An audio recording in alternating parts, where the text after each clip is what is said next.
Good evening. Having a little technical issues. Not with this. Good evening. Having a little technical issues. Hang on. Not with this. Having a little technical issues. Hang on. Not with this. Having a little technical issues. Hang on. Not with this.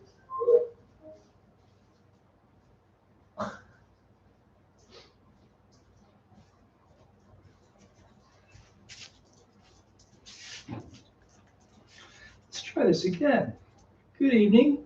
Have a little technical issue, little dog issue. Nothing serious.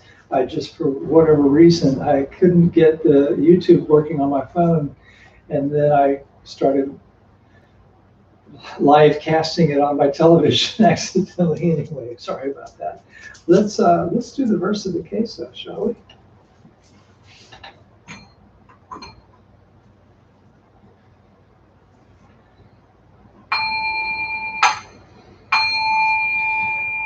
Vast is the robe of liberation, a formless field of benefaction. I wear the Tathagata's teaching, freeing all creations. Vast is the robe of liberation, a formless field of benefaction. I wear the Tathagata's teaching, freeing all creation. Vast is the robe of liberation, a formless field of benefaction. I wear the Tathagata's teaching, freeing all creations. Excuse me. The Gata of Atonement. All evil karma ever committed by me since of old, on account of my beginningless greed, anger, and ignorance, born of my body, mouth, and thought, now I atone for it all. All evil karma ever committed by me since of old, on account of my beginningless greed, anger, and ignorance, born of my body, mouth, and thought, now I atone for it all. All evil karma ever committed by me since of old, on account of my beginningless greed, anger, and ignorance, born of my body, mouth, and thought, now I atone for it all.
The fragrance of this incense invites the awakened mind to be present with us now.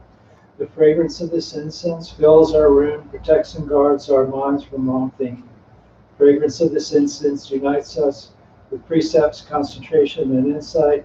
We offer it for all beings.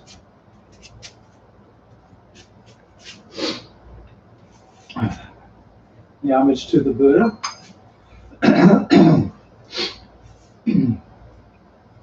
Namo tassa bhagavato arahato samma sambuddhassa.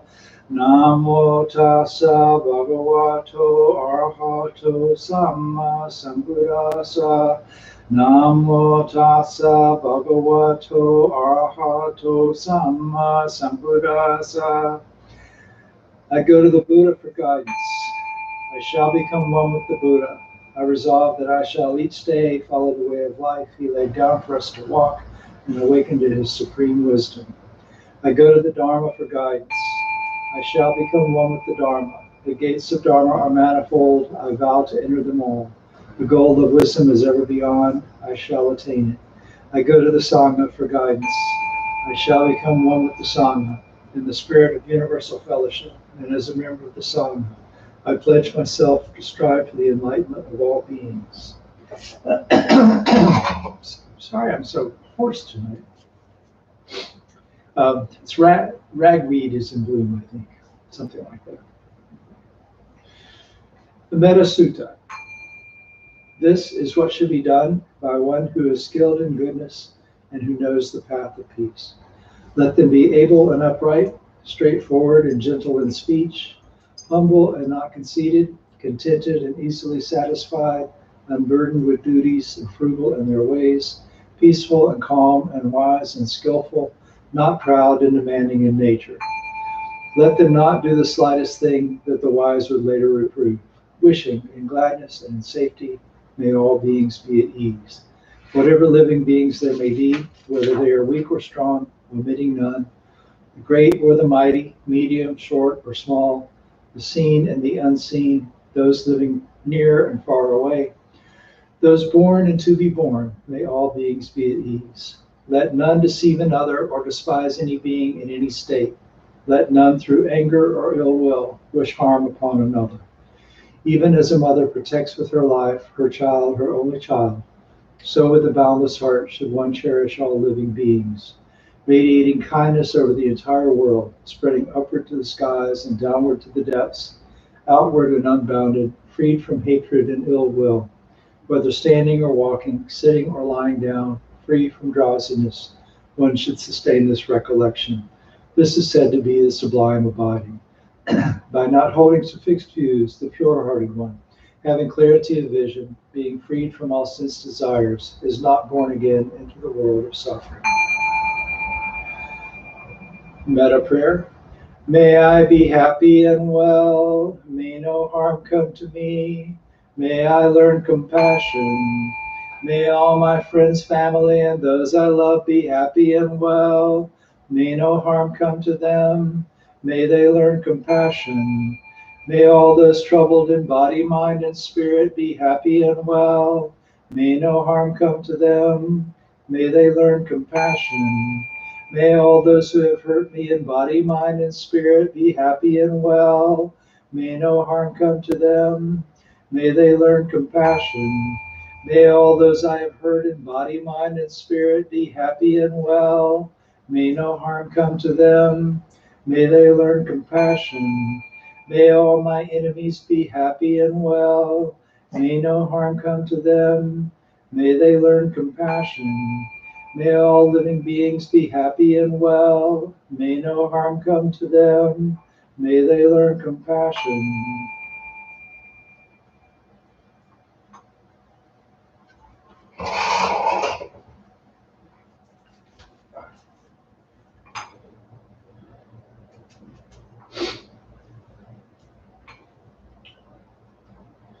So I'm going to do just kind of a general mindfulness of breath meditation tonight. I'll guide you through it. For those of you who need instruction, if you don't need instruction, we'll do this for 20 minutes. If you feel like turning your sound off, meditating silently, you're welcome to do that.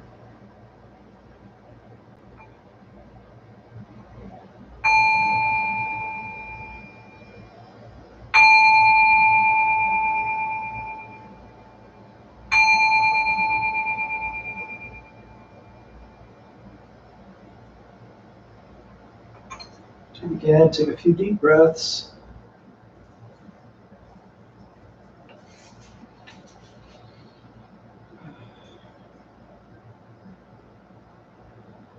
And breathe deeply, nice, deeply but naturally. Really let your lungs fill completely and empty completely.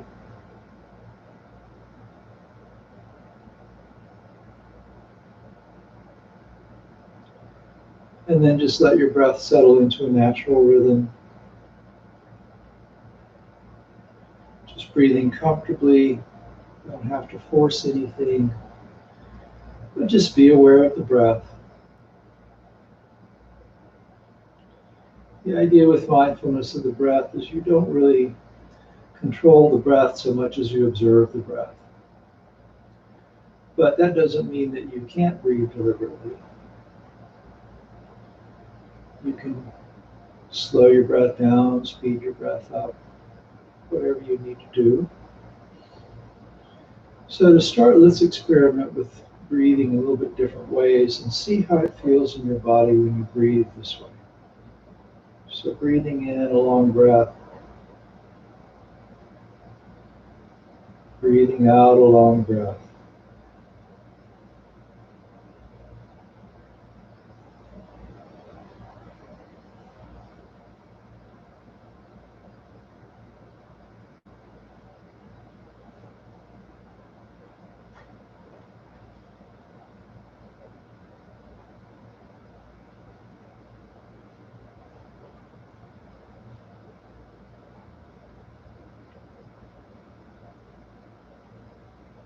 And you can try breathing in long and letting it out short.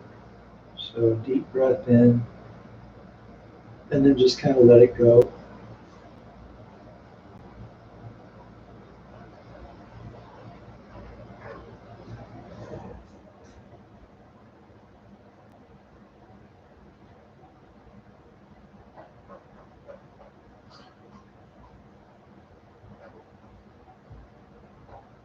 You can try breathing in short and out long. So quick breath in and then letting it out more gradually.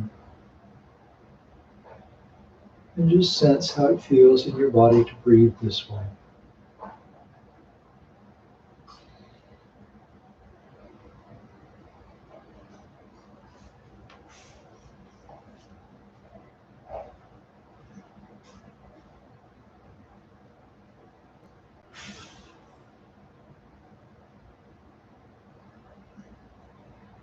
And then a short breath in, a short breath out.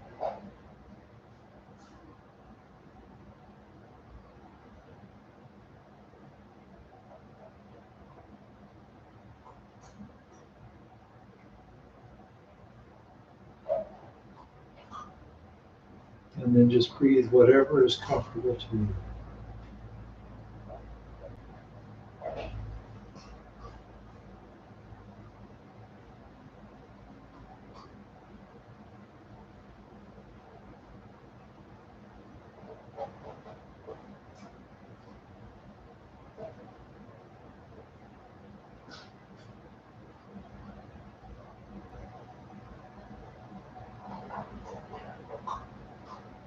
And you can note your breaths in, out, or rising, falling, or I like to use Budo. Bud on the in breath, Do on the out breath. Basically means awaken.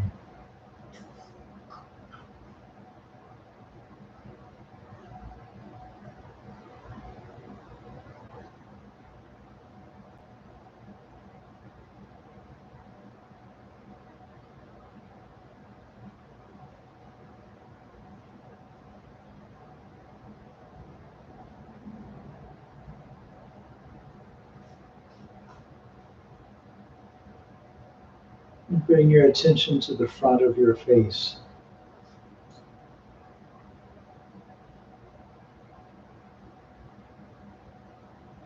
And see where you feel the breath. And it'll probably be movement of breath across your upper lip at the entrance to your nostrils.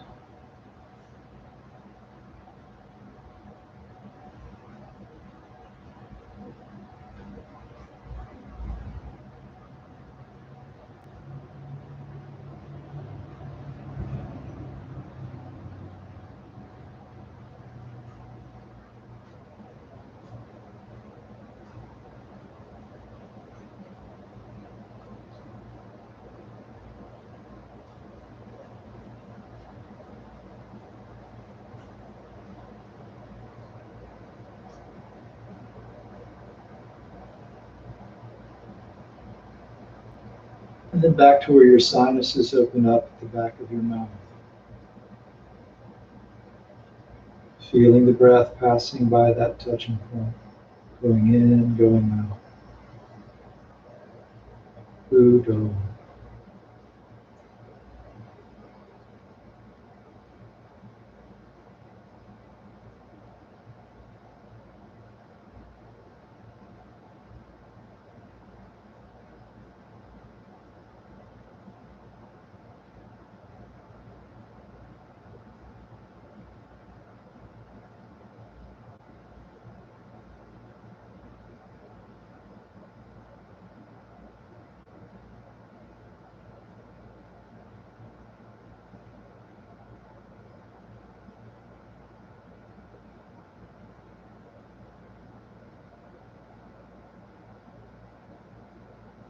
And then down to the base of your throat.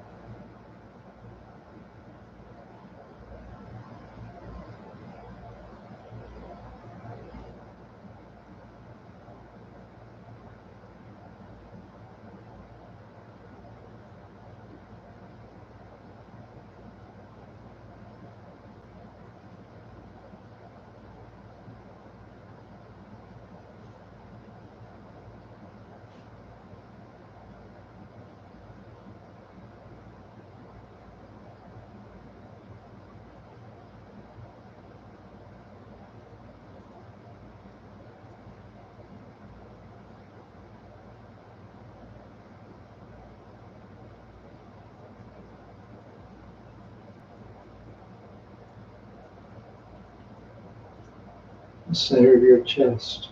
Feel the breath moving in your lungs.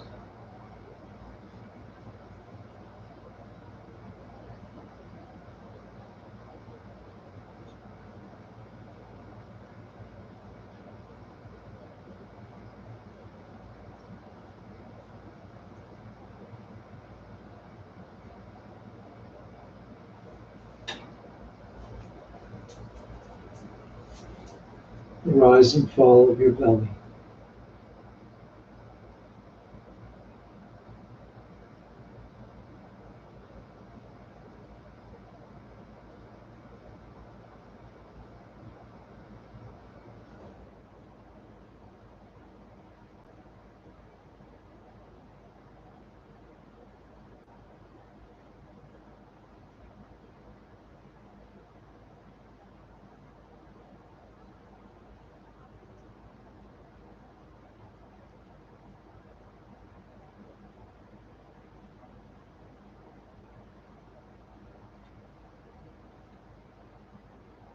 And then we'll scan the body with the breath. The breath moves throughout the body. The air enters and leaves through the lungs and nose and movement of the belly, but the breath itself moves all through us. So we'll scan the body with the breath.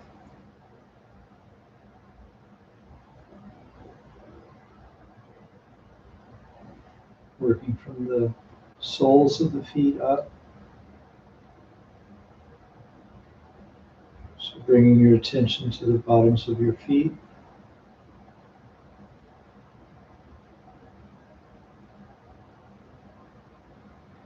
And then bring your attention on the breath to that area. You may start to feel like there's a movement or like there's a sensation like you're breathing through your skin. It's natural. Don't try to feel anything special. Just your attention there. Breathing as if breathing in that area. Releasing any tension.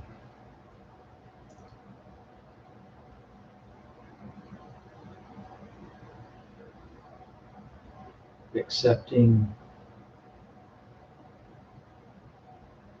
any sensation.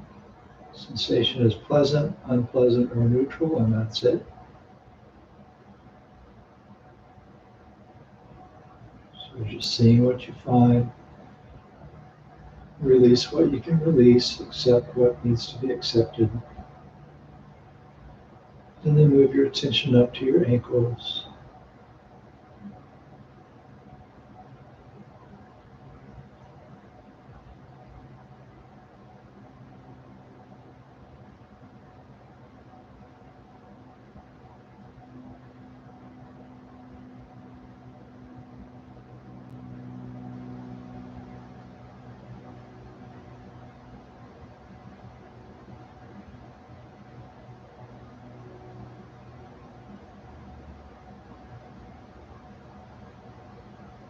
Your shins and calves.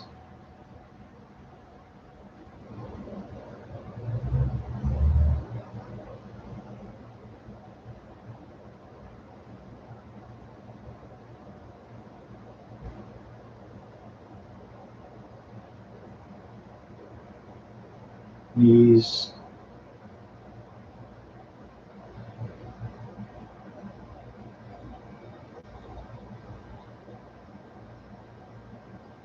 In each spot, doing the same thing. Bring your attention to that area.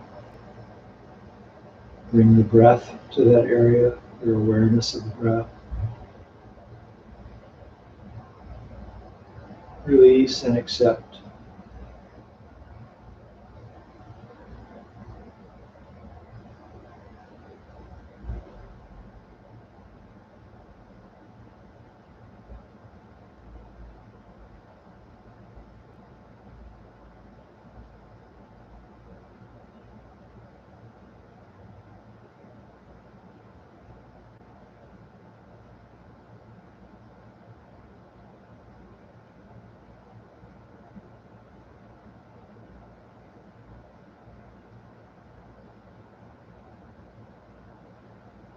Up to the hips and pelvis.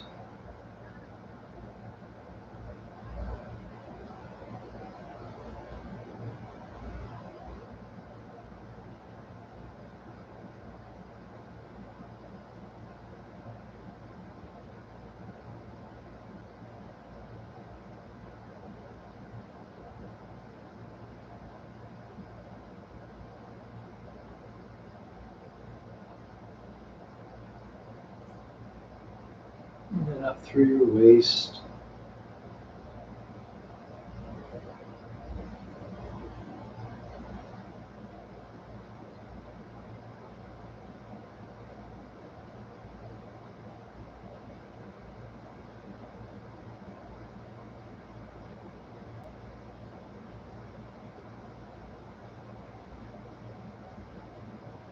The area around your diaphragm and the base of your rib cage.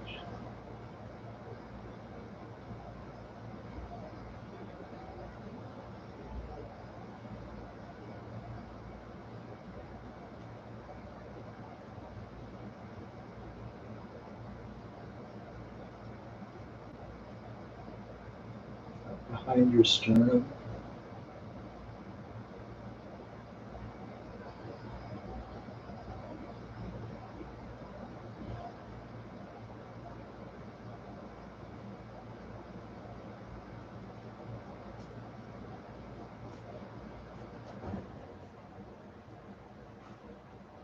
And up through your throat, tops of your shoulders up into your throat.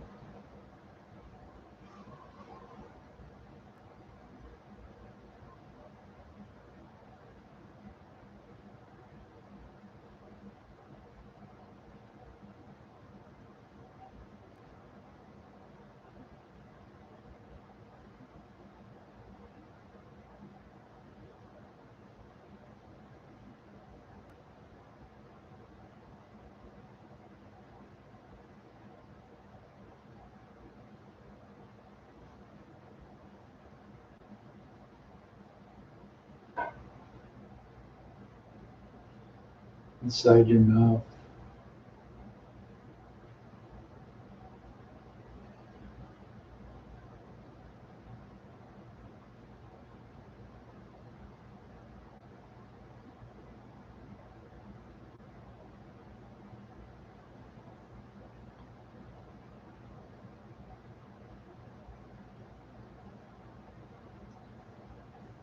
Behind your nose and eyes.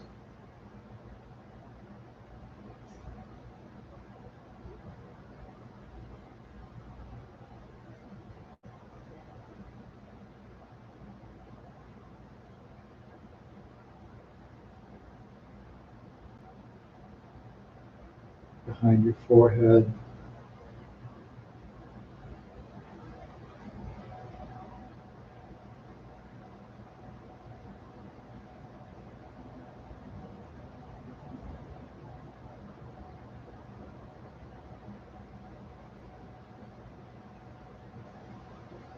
Crown of your head.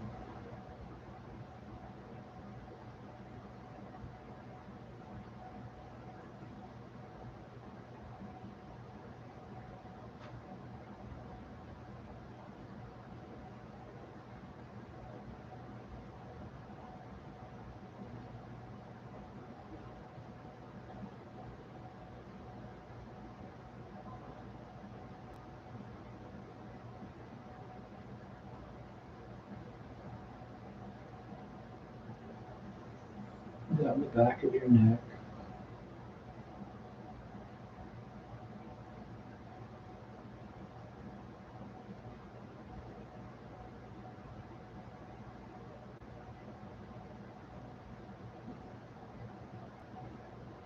Backs for your shoulders.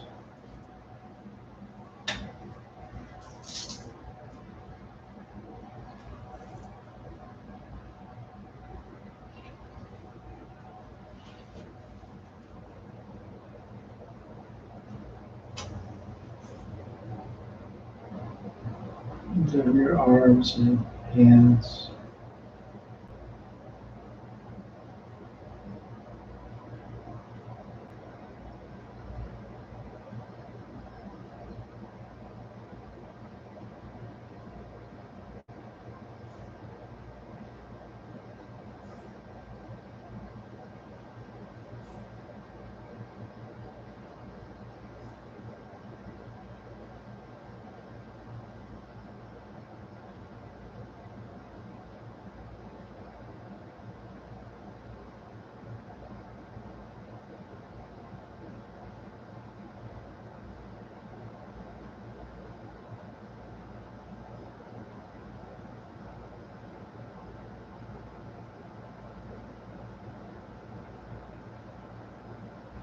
And then just back to where it's comfortable to feel the breath.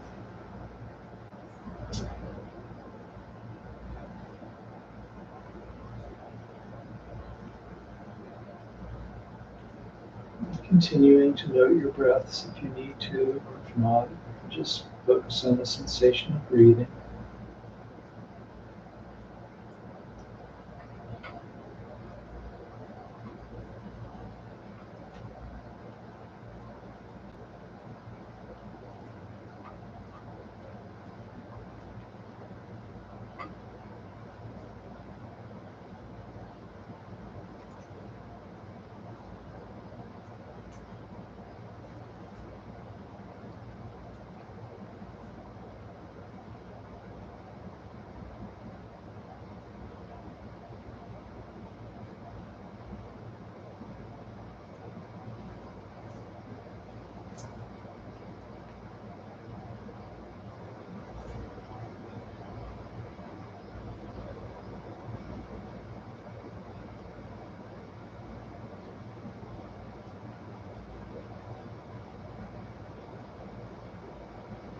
You can let your awareness expand out from wherever you're feeling the breath to include your entire body with each breath.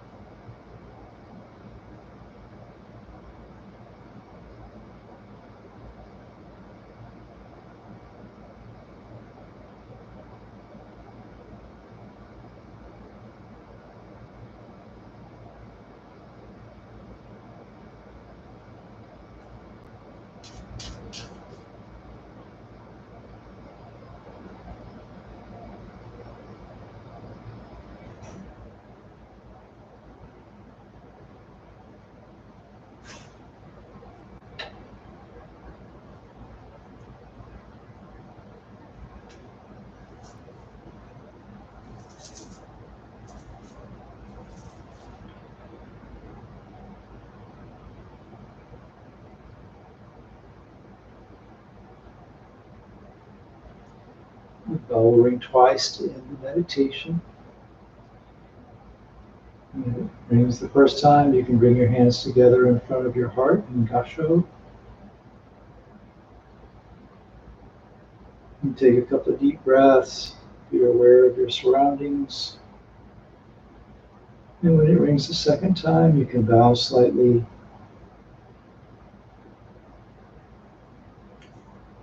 Whenever you're ready, open your eyes.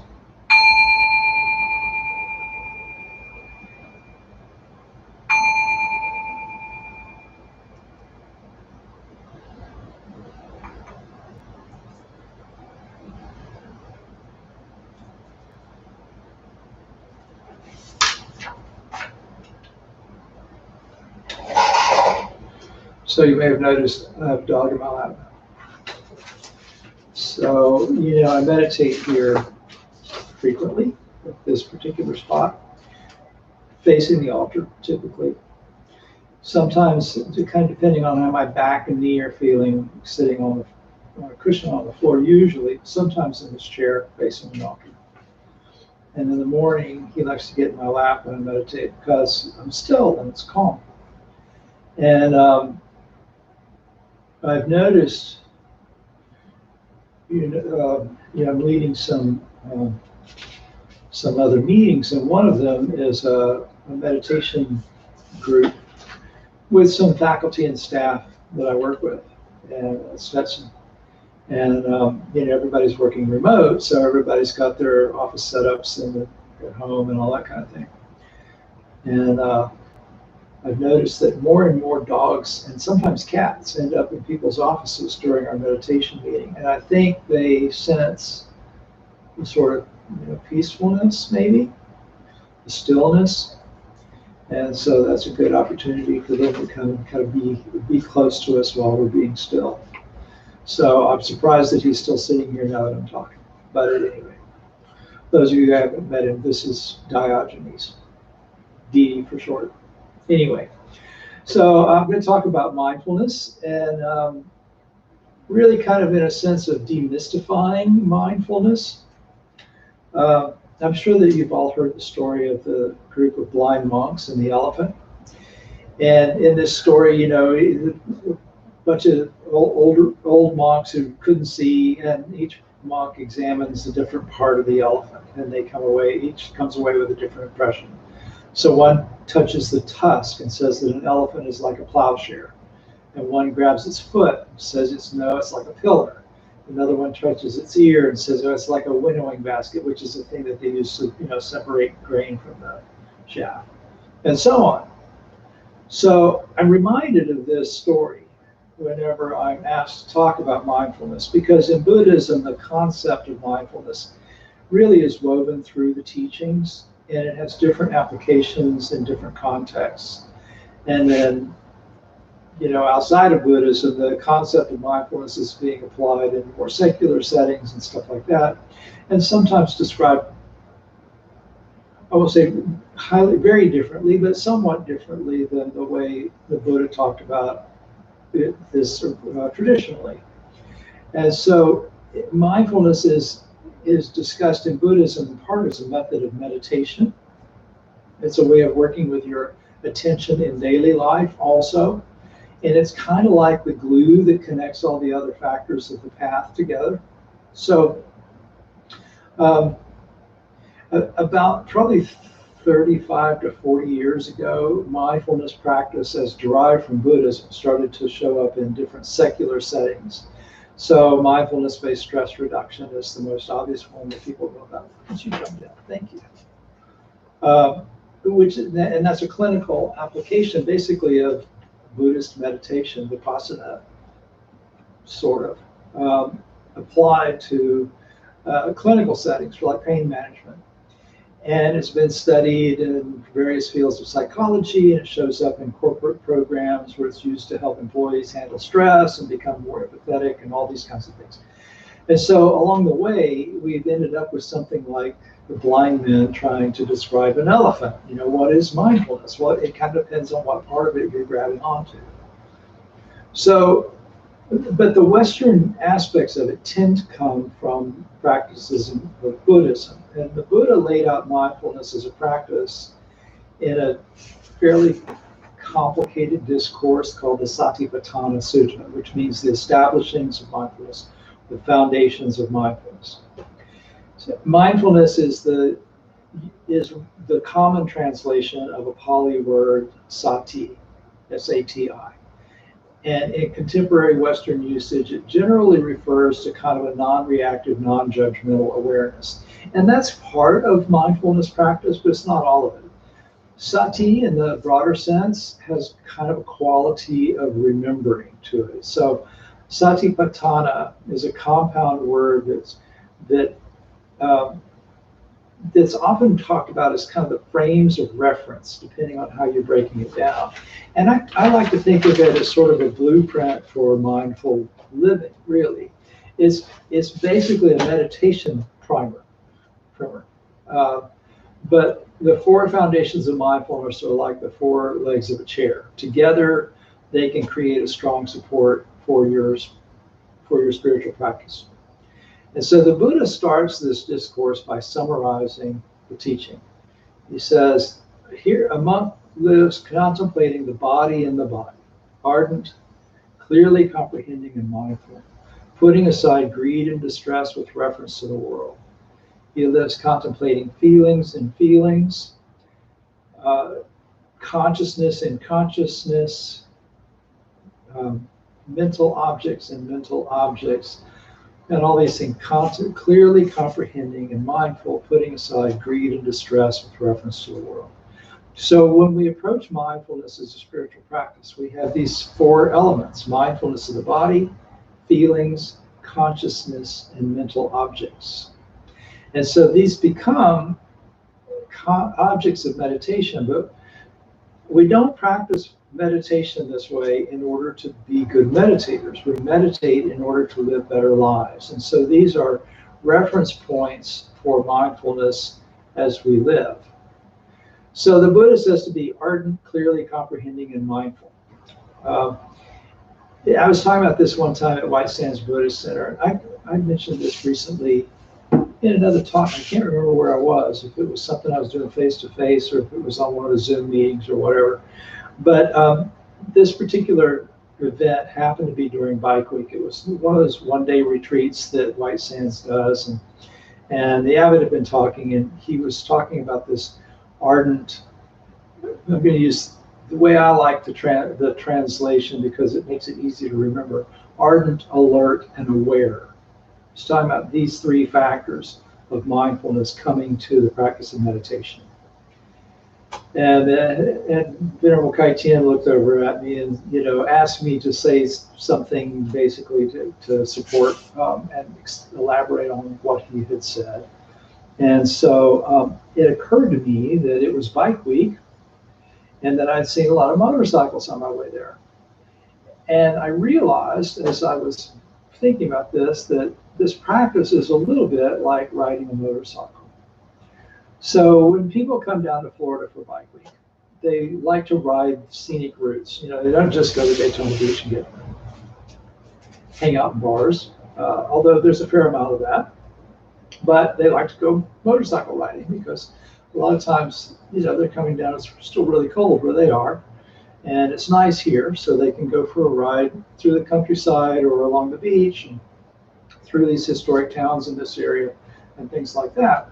And a lot of them like to ride this thing called the Ormond Loop, which is the scenic drive that goes up Highway A1A from like Ormond Beach into the Flagler County area. And then across a bridge and then down US 1, kind of on the other side of the river, and it goes through some state parks and preserves and things like that. So the whole ride is really pretty. And even when you go through developed areas, it's kind of some nice stuff, nice homes, historic areas, and that kind of thing. And so it's a very pleasant motorcycle ride. And so if you were down for Bike Week and you wanted to do that, it would be helpful to be ardent, alert, and aware when you did it. So in other words, to be ardent means that you would bring some energy and effort to what you were doing. You couldn't just stay in your hotel room and think about how nice it would be to go for a motorcycle ride on the loop. You'd have to actually get out of bed, get up, go down, get on your bike, and start down the road. And you'd have to stay on your bike.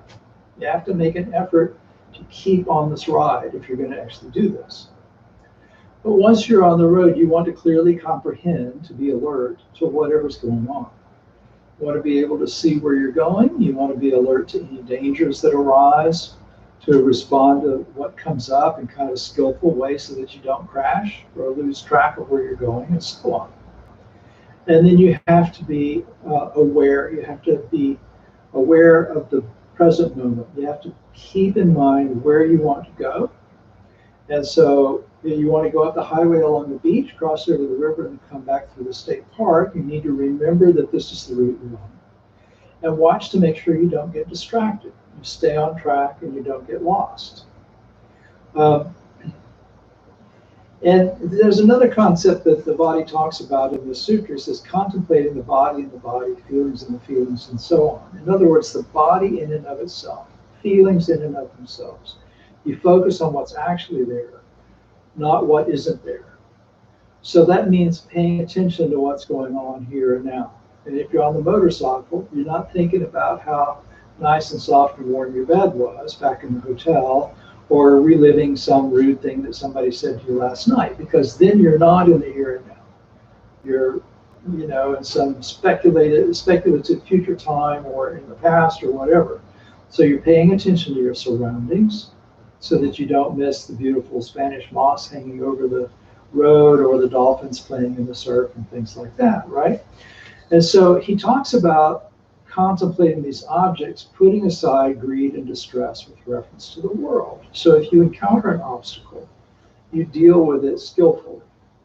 You might have to stop for traffic light, but that doesn't mean that you get mad because there's so many traffic lights and give up. Then you'd have a miserable ride instead of a good one.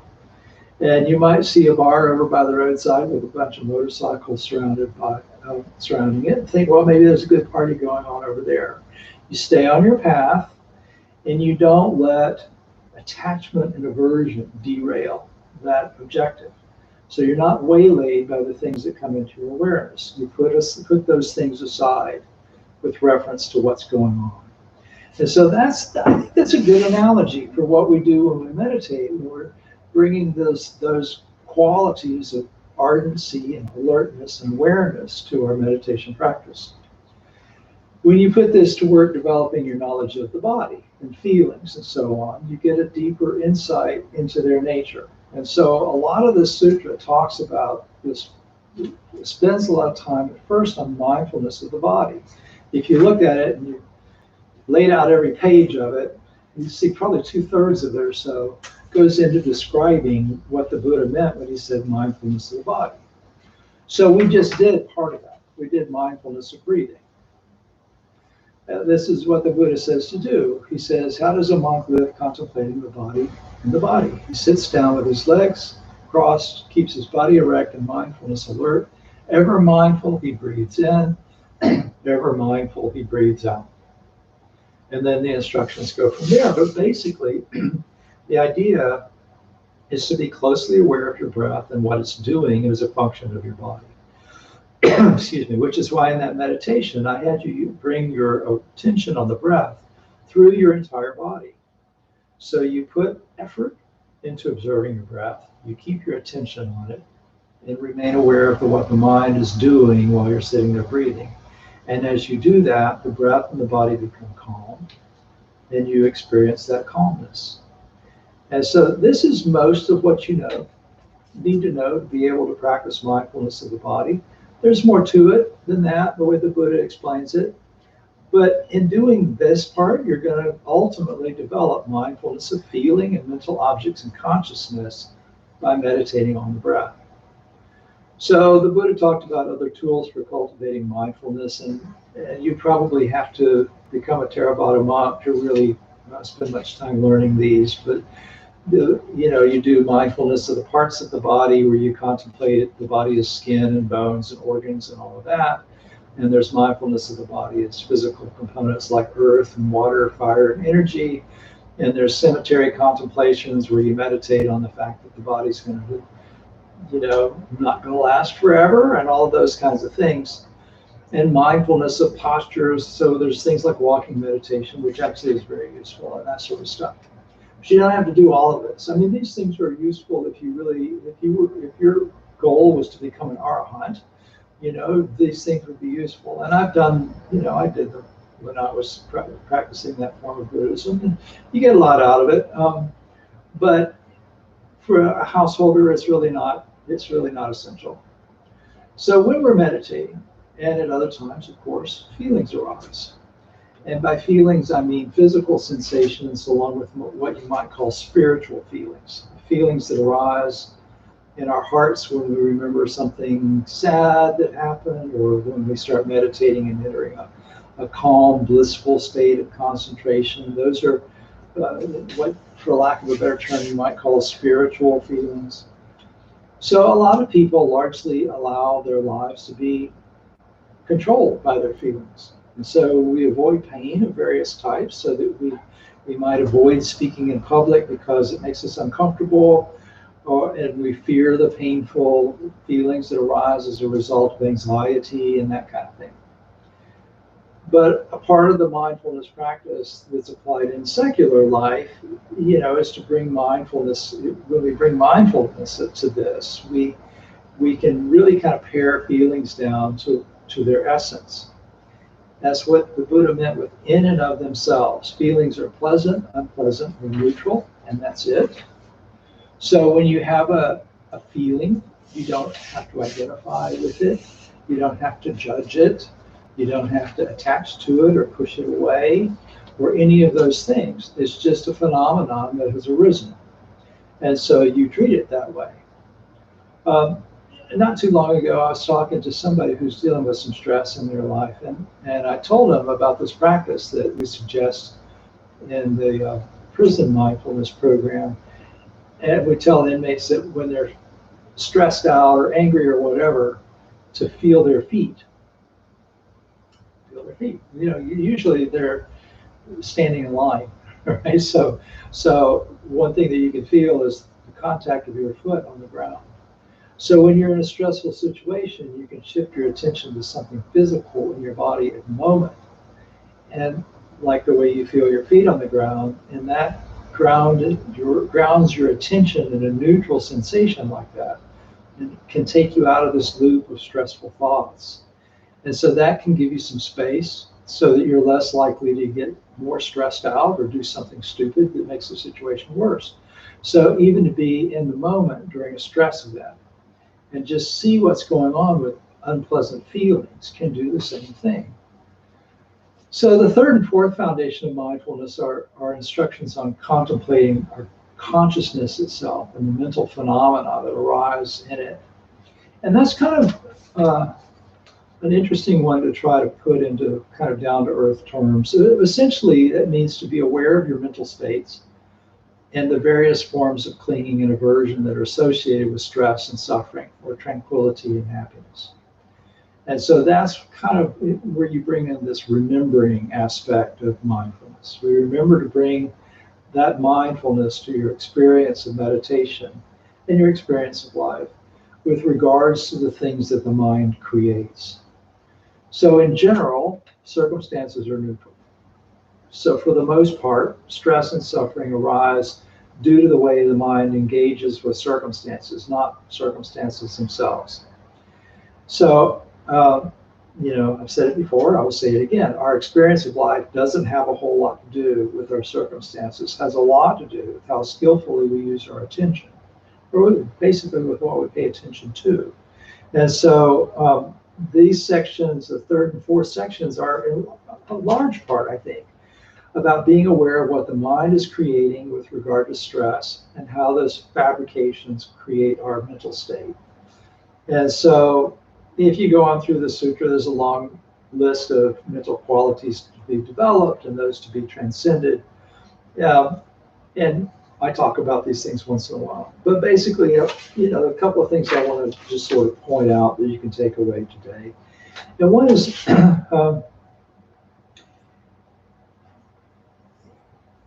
if we're contemplating something, like contemplating feelings and feelings, contemplating mental fabrications and so on, when we use this word contemplation, a lot of times people think that means we're thinking about something. If I say I'm contemplating what to do, this evening, that means I'm having an internal dialogue about the possible options and which one of them is the best. So that's not what I mean when we talk about contemplating in this particular sense. Really referring to the process needed for knowing something in a complete and realistic way. And so that can include thinking about it, but that's only one facet of knowing. So to contemplate the body, you start by really intimately knowing what the body is doing right now. And that's why we start with breathing. If you're just sitting and breathing, there's a lot going on. If you really examine that deeply, look at it closely. And so you concentrate on the breath to the exclusion of everything else. But then as you become calmer and start to see more clearly what's going on in the body, then the breath actually begins to be a way to access all of that kind of stuff. So you're experiencing the rise and fall of the breath. You know everything else in your body as a result of the breath. We use the breath to scan the body. You don't need to think about that because you're feeling it at the time. You experience the breath is happening in the body and in your awareness. And then you experience what arises in the body. What comes into your consciousness as a part of this experience without any need to evaluate or think about it. Release and accept. Remember I said that as we went through the meditation. You notice what's there when you bring your attention to the breath, to a part of the body. And then you either let go, if there's something that you're clinging to, sometimes you're holding on to tension, you notice it and you go, oh, I don't need that. And you let it go. Some things won't just release.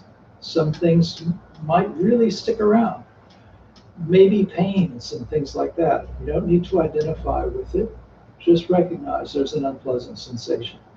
There may be a pleasant sensation. There may be a neutral sensation. Once we start to kind of see them in that sort of non-judgmental way, then they don't control us so much as we just kind of accept them as part of what's going on. And this is where things like mindfulness-based stress reduction work, is that it doesn't make the pain go away as much as it makes us non-identified with the pain. And so we're able to just let it be or let it go, whatever the case may be. And so the pain doesn't dominate our attention anymore. So while you're meditating on your breath, you might notice something comes into your awareness and starts to affect a change in your mind. And so maybe you notice the object as an angry thought, for example. If you cling to that object, then your consciousness now contains anger. But maybe you achieved a more refined state of concentration. So now you can let go of the angry thought and maintain that more refined mental state. So the mental object now can arise and pass away without letting it change your consciousness. The thought can come up. It doesn't change your state of mind. And so one of the skills we're practicing here really is the ability to distinguish between what arises in our minds and bodies and so on, and our awareness of it, which is consciousness. So if you think about that, a lot of the time, what comes into our attention hooks onto us so much that we don't really think about our perception of it and the circumstance or condition as being different things, right? We kind of identify with it. With some practice and some space, we can realize that our perception of the thing and the thing itself are not the same thing. And so we don't have to be kind of ruled by what comes into our awareness. And so that's how we start to purify our consciousness. Somebody was asking me about that in one of our Zoom meetings, I think, is how does the consciousness become pure? Basically, largely by not letting it hook on to things. So think of the consciousness as something like a lake. If you were to look at a map of Florida, you see that there's a St. Johns River. There's a long river that runs through a number of lakes. It starts down by Orlando, it flows more or less north up to Jacksonville. And water flows in one end of the lake and out the other. So Lake Monroe is that way a little bit. And so think about Lake Monroe, for example. It's water coming in from these other lakes upstream, and it flows in one end of the lake, through the lake, and out the other. And so all kinds of things come down the river and pass through that lake. Just like kinds of things kind of come down through the river and pass through our consciousness. So if you were an environmental scientist trying to improve the water quality in the lake, some things you just allow to travel on through it.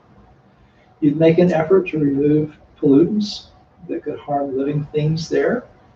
And you might try to make some areas especially suitable to support the kinds of fish and wildlife that would be healthiest for that environment. And so if you thought of consciousness that way, there are mental objects that flow through it. They're not separate from it exactly, they're within it. Mental objects like concentration and tranquility are dependent on the consciousness in order to exist. And so are unskillful mental objects like anger and restlessness. So the more aware you are of the health of your consciousness, the quicker you can remove or allow to pass away or filter out the pollutants from your mental environment. And the more you can make it a suitable place for skillful mental qualities to reside. So if I went back to the early question, what is mindfulness? I think we could say that it's a way to develop the skillful use of attention in order to create a healthy spiritual environment for our life, to allow our lives to flourish and be healthy. So I hope that gives you some idea about how to use meditation and this idea of mindfulness as a way to improve your spiritual resiliency, for lack of a better way to talk about that. So I mentioned earlier the group of blind monks trying to describe an elephant. There's a less well-known story about a group of blind elephants who encountered a monk for the first time. And so the first elephant examined the monk by sitting on him. And he announced that monks were flat. So then the rest of the group of elephants examined the monk one at a time, and each agreed that monks were indeed flat. So I hope you will work with mindfulness practice. Grasp it wherever you can, make use of it where you can. Remember, it's not a one-dimensional thing. Hopefully you can let your experience of it grow and enhance your relationship with your mental state. So I'm going to see if, so I was having issues getting YouTube up on my phone a minute ago, but I'll try it again and see. It looks like there's some questions I can kind of see over there on my desk. With any luck, I can see what they are.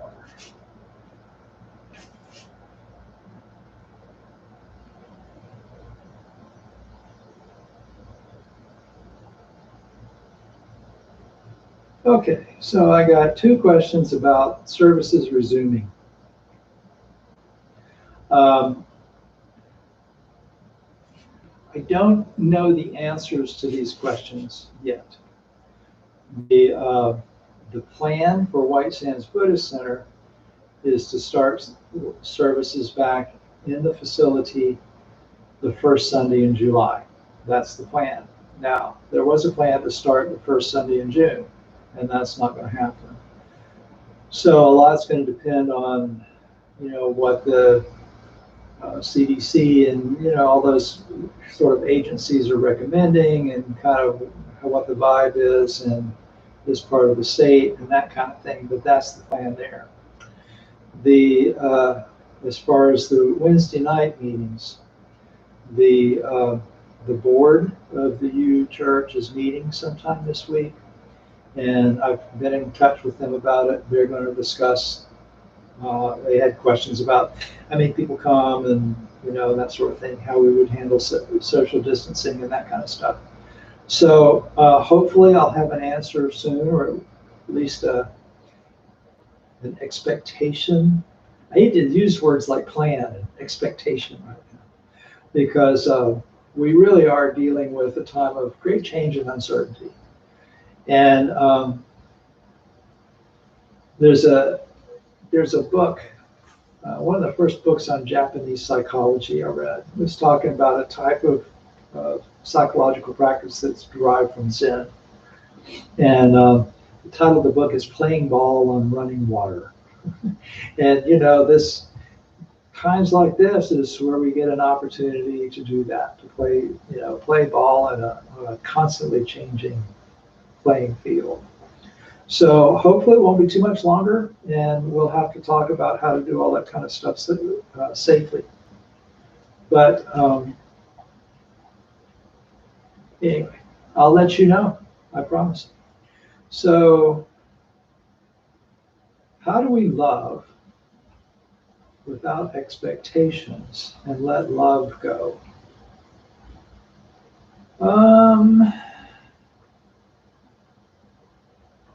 So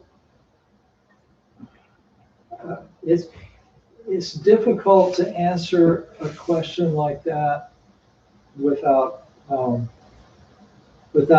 little deeper conversation about what's going on. It's hard to answer a question like that with generalities. But there's a few general statements that I can make, I think, that maybe will help. And, you're always welcome to come to the Zoom meetings. Those can be a little bit more conversational. And we talk about stuff that I bring in to talk about, but then we can also talk about whatever we want to. So I encourage you to come for that. But an expectation is an attempt to predict and control the future. And probably, if you're talking about relationships and using words like love, an attempt to predict and control another human being. And neither of those things, neither the future, nor another human being, nor the past, for that matter, is under our control. The past has happened. Future is uncertain. Other people are going to do what they do because of their karma, not because of our karma. We can't live their karma for them. They have to do that. So, we can have things that we want. We can have boundaries and frameworks and things like that. Certainly, we can decide what is important to us in our lives, what lines we won't cross, and without knowing what kind of situation you're talking about, I can't, I don't know whether you're there or not, but the reality is that other people are going to do what they do, and they do what they do because they, like us, are imperfect human beings who make mistakes and sometimes do the wrong thing for what they think are right reasons and so on. So,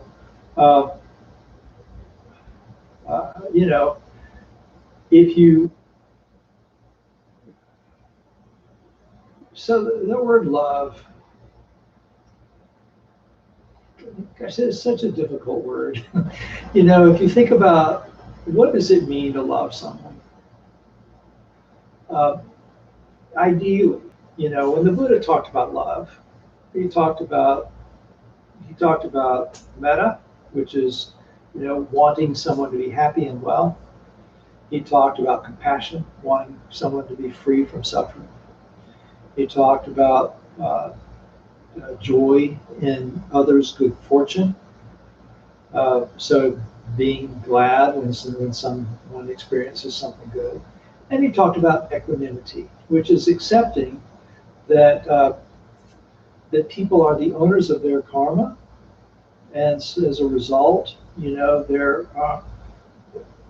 what they're going to do and what befalls them is a result of a lot of things that have happened in the past, and what they'll do and what will befall them in the future is a result of what they're doing now, largely. And so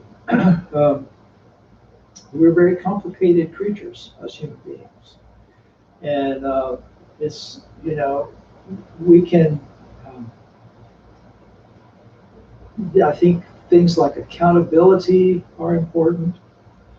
our own boundaries are important, or things that, maybe we wouldn't put up with or live with, but that doesn't mean that we can force someone else to follow our boundaries. We just might have to make decisions as to what to do, right?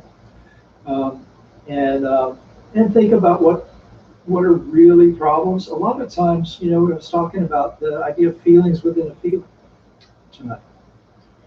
A lot of the time we think the problem is the way someone makes us feel.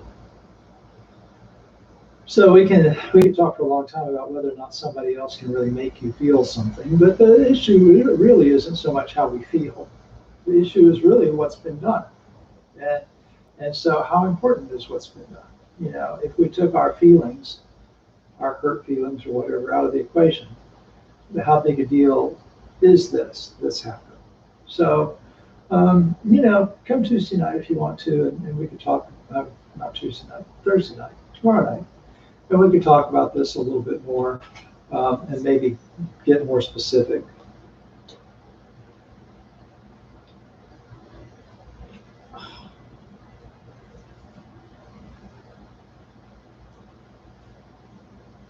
Okay. I think we are, I think that's all the questions. So thank you all for coming, and we'll do the final dedication here. Oh my goodness, it's after 8 o'clock. Buddha nature pervades the whole universe, existing right here now, and offering flowers, candles, and incense, hearing the Dharma and training the mind, great merit is attained. We dedicate this merit to the great Master Shakyamuni Buddha, the all-pervading and everlasting three treasures, to the 16 guardians and all protectors of the Dharma and their relations throughout space and time, to all ancestors of the Sangha and all beings in the Dharma world. May penetrating light dispel the darkness of ignorance. Let all karma be resolved in the mind, flower, bloom, and eternal spring. May the Dharma body maintain strength and health, and years of life be lengthened for all teachers of this Sangha. May their vows be fully realized, and may they live in perfect peace with Buddha Dharma. We pray for all those suffering from violence and those who grieve for them, for those living in oppression, for all who are in prison who should be free, for all refugees from violence, hunger, and catastrophe, man-made or natural. We pray for the health and well-being of all those suffering from diseases of body, mind, or spirit, all those working toward the healing of those afflictions. We especially pray for those suffering from COVID-19, those working to protect and treat them, and those grieving for those lost to this pandemic. At this time, we have members of our congregations, friends, and loved ones suffering from cancer and other diseases and who are grieving for losses. We pray for them and send loving thoughts their way. May they be serene through all their troubles, and may we realize the enlightened way to go. Sabe sata sadahantu avera sukha jivino katam punya phalang maihan sabe bhagi bhavantu te. May all beings always live happily, free from animosity. May all share in the blessings that spring from the good we have done. Thank you all for being here. 3 bows.